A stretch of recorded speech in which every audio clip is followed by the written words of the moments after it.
Hello everyone, welcome back to my channel সোনার নতুন পাঠশালায়। আশা করি সবাই সুস্থ আছো, ভালো আছো। তোমাদের ভালোবাসায় কিন্তু আমরা সবাই সুস্থ আছি। বড়োদেরকে প্রণাম, ছোটোদেরকে বুক ভরা ভালোবাসা। আমি ত্রিপুরা থেকে তোমাদের শোনাই আবারও সকালবেলা রান্নাঘর থেকে ভিডিও শুরু করে চলে আসলাম। আশা করি তোমরা শেষ পর্যন্ত থাকবে, লাইক দিয়ে ভিডিও দেখা শুরু করবে। নতুন বন্ধু এসে থাকলে তাহলে প্লিজ চ্যানেলটাকে সাবস্ক্রাইব করে দেখবে। আর যদি একটু ভালো লাগে থাকে তাহলে তোমরা নতুন বন্ধুদের কাছে শেয়ার করতে পারো। তো এদিকে সকালবেলা দেখো আজকে সয়াবিন তরকারিটা অন্যরকমভাবে রান্না করেছি। সয়াবিন তরকারি সবাই অনেকভাবে রান্না করো, অনেকে ডিম মাখিয়ে রান্না করো, অনেকে অনেক রকমভাবে। আমিও আলু সয়াবিন সব কিছু কিন্তু আলাদা ভেজেই রান্না করি। তবে আজকে তো খুব তাড়া, সকালে তো ভাত নিয়ে যাবে। আজকে একটু 5:30 বেজে গেছে উঠতে উঠতে। তারপর কিন্তু তাড়াতাড়ি এগুলো রেডি করেছি। তো কাল রাতেই ভেবেছি এভাবে রান্না করব, মানে সব কিছু একসাথে দিয়ে কষিয়ে রান্না করব। আসলে পাশের ঘরের মাসি দেখি এভাবেই রান্না করে সয়াবিন। তো কালকে মাসিকে জিজ্ঞেস করলাম। অ্যাকচুয়ালি আমার ঘরে আজকে তেলটাও খুব কম, তো ভাবলাম সয়াবিন ভাজতে কিন্তু অনেক পরিমাণের তেল লাগে। তো আলাদা করে না ভেজে যদি একসাথে ফোড়নটা দিয়ে দিই তাহলে একটু তেলের পরিমাণটাও কম লাগবে। অবশ্যই সয়াবিন তরকারিতে কিন্তু তেলটা লাগে বেশি। তো আজকে কম তেলে সেই জন্য সয়াবিন আরও ছিল, কম করে রান্না করেছি। কারণ সোনা পাপা একবার নিয়ে যাবে আর আমি খাবো। তো যদি দুবার খাই তো দুবার হয়ে যাবে। তো দেখতে পেলে কড়াইতে আমি একটু তেল দিয়েছি আর একটু পাঁচফোড়ন দিয়েছি। আর মশলা বাটা ছিল পেঁয়াজ বাটা, রসুন বাটা, আদা বাটা, জিরে বাটা, লঙ্কা বাটা। তো একসাথে কিন্তু সয়াবিন আলু তেলের মধ্যে দিয়ে দেখতে পেলে একটু ভাজি ভাজি করে তারপরে একটু জল দিয়েছি। দিয়ে আবার একটু জলটাকে কষিয়ে নিয়েছি। তার মধ্যে কিন্তু আলুটা সেদ্ধ হয়ে গেছে। তারপর একটু জল দিয়ে ভালো করে সেদ্ধ করে গরম মশলা দিয়ে নামিয়ে নেব। তো নিশ্চয়ই ভাবতেও পারছো আবার যে পেঁয়াজ রসুন দিয়ে তো করেছে, তার মধ্যে পাঁচফোড়ন দিয়েছে কেন। একটু দিলাম, জিরে ফোড়ন দিলে ভালো হতো, তবে খালি জিরেটি না আমার কাছে শেষ ফুরিয়ে গেছে। তো সেই জন্য পাঁচফোড়নটা দিয়েছি। তো এখন কিন্তু বেশ অনেকটা জল দিয়েছি। তো তারপর ভালোভাবে ফুটিয়ে আলুটা যাতে ভালোভাবে সেদ্ধ হয়, সয়াবিনের ভিতরে যাতে মশলাটা ঢুকে, সেজন্য বেশ ভালো করে কিন্তু ফুটিয়ে একদম কমিয়ে দেখো এইটুকু করেছি। পরে কিন্তু এটা আরও ঘন হয়ে গেছে, কারণ আলু তো ঝোলটা টেনে নিয়েছে।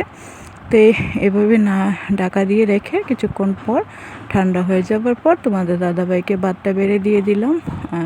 আমি খেয়েছি 12টার দিকে। তারপর আমার যা দেওর ফোন করে বলল যে ওরা আসবে একদম 12:30 1টার দিকে ওরা ফোন করলো। তখন ঘরে সেরকম কিছু নেই, তখন কি রান্না করবো ওদের জন্য ভাবছি। তো ওরা বলছে সে শুধু চা খাবে, ভাত খেয়ে বের হচ্ছে, তো রাতে থাকবে। সেই জন্য তোমাদের দাদাভাইকে ফোন করে বললাম, বলছে ঠিক আছে আসলে কিছু টিফিন বানিয়ে দিও, ম্যাগি থাকলে ম্যাগি বানিয়ে দিও। তো এদিকে আমি তারপর দেখো এখন বাজে প্রায় 9টা 9:30। তখন আমি জল তুললে একটু চা মুড়ি চিড়ে ভাজা নিয়ে বসলাম। আর সোনা ঘুমিয়েছিল। তারপর এদিকে সোনা উঠে যাওয়ার পর এখন বাজে 11টার মতো। প্রচুর গরম লাগছে, ফ্যানের হাওয়াটা যেন গায়ে লাগেই না, এত গরম লাগছে। তো ভাবলাম ফ্যানটা প্রায় সময় আমি মুছি, যখন দেখি গরম বেশি না তখন মুছে দিই শুকনো ন্যাকড়া দিয়ে। তো সেই জন্য আজকে ভাবলাম না একটু ভিজে ন্যাকড়া দিয়ে মুছি। আবার ভয় করছে যদি শর্ট করে, কারণ ভিজে ন্যাকড়া তো কারেন্টের জন্য অনেকটা ভয়ের। কারণ আমি একা বাড়িতে আর সোনা আছে। তো সোনা ওইদিকে দেখছে যে আমি ফ্যান মুছছি। আসলে ঠাকুর ঘরের বারান্দায় ছিল, তো ও বায়না করছে ঘরে ঢোকার জন্য। তো এই যে ওকে নিয়ে আবার বিছানায় এনে রেখে তারপর কিন্তু আমি মুছি। মুছার পর সত্যি কথা ভিজে ন্যাকড়া দিয়ে মুছেছি তো একদম পরিষ্কার হয়ে গেছে। সেই জন্য কিন্তু বেশ ভালো একটু হাওয়া আসছিল। তো আমি যখন মুছছি ও দেখো কীভাবে তাকিয়ে আছে। ওকে আমি আবার বকছি যে এভাবে তাকাবি না, তুই সাইডে যা, কিন্তু ও কে শুনে। তো ও দেখো আমি বিছানাটা ঝাড়ার জন্য কিন্তু শোলাগুলো বের করেছিলাম আর ও এটা দিয়েই ফ্যান মুছতে শুরু করে দিল।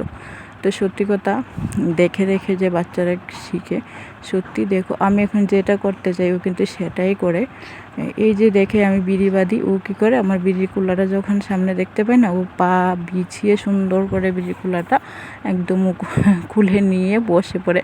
তো আমি প্রায় সময় হাসি যে সত্যি ও দেখে দেখে কত কি শিখে নিচ্ছে। খারাপ দেখলে খারাপই শেখে বাচ্চারা, ভালো দেখলে ভালো শেখে। সত্যি কথা এটা বড়দের থেকে কিন্তু বাচ্চারা ভালো খারাপটা শেখে। তো যাই হোক, ও শলা দিয়ে ঝাড়লো, তো তখন আমি মুছে নিয়েছি। তো এখন ওকে কুলে নিয়ে বিছানাটা ঝাড় দিয়ে তারপর ওকে বসিয়ে ফ্যানটা চালিয়ে দিলাম, দিয়ে আমি ঘর দরজাটা মুছে নিলাম। তো বাকিগুলো পরে তোমাদের সাথে শেয়ার করব। এখন আমি স্নান দান করে নেব, কারণ ওরা আসবে তখনও কিন্তু আমি জানি না, আরও অনেকটা পরে ওরা ফোন করে আমাকে বলেছে যে ওরা আসবে। আমি পাতা কাটতে বসেছি তখন। তারপর কিন্তু সারাদিন আর কিছুই শেয়ার করলাম না, একদম চলে আসলাম রাত্রিবেলা, সন্ধ্যাবেলায়। তো বলেছিলাম না দেওর আর যা আসবে, তো ওরা কিন্তু আসলো না। সন্ধ্যার সময় ফোন করে বলছে যে আসবে না, বলছে দেওর নাকি এখন, কখনো বলছে এখন না 2 দিন পর, আবার বলছে এখন, এরকম করে। তো রাগারাগি করে দুজনে, তারপর আসলোই না। তো আমার যা বলছে যে এখন আসবো না, থাক 2 দিন পরেই আসবো। তারপর আমি বলছিলাম যে এখন চলে আসো সন্ধ্যার সময়, বলছে না আসবে না। তো যাই হোক, এদিকে সন্ধ্যায় নিয়ে এসেছে।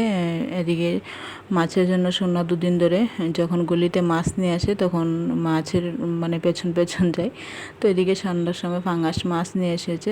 ফাঙ্গাস মাছে তো কাটা নেই, তো সোনাও খেতে পারে। আর এদিকে নিয়ে এসেছে কচুরমুখী, যেগুলোকে আমরা কচুর ছড়া বলি। তো এগুলো দিয়ে মাছ করব। আর এদিকে কাঁকরোল 2টি কেটে ভাজি বসিয়েছি, আর 4টে রয়ে গেছে।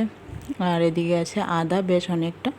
তো মাছটাও কিন্তু আমি ভাজি করে নিচ্ছি, কাঁকরোলটা ভেজে নামিয়ে নিয়েছি। তো এদিকে প্রথমে 4টা মাছ ভাজি করে উঠিয়েছি, আর এদিকে 5টা আর মাথাটা রয়েছে।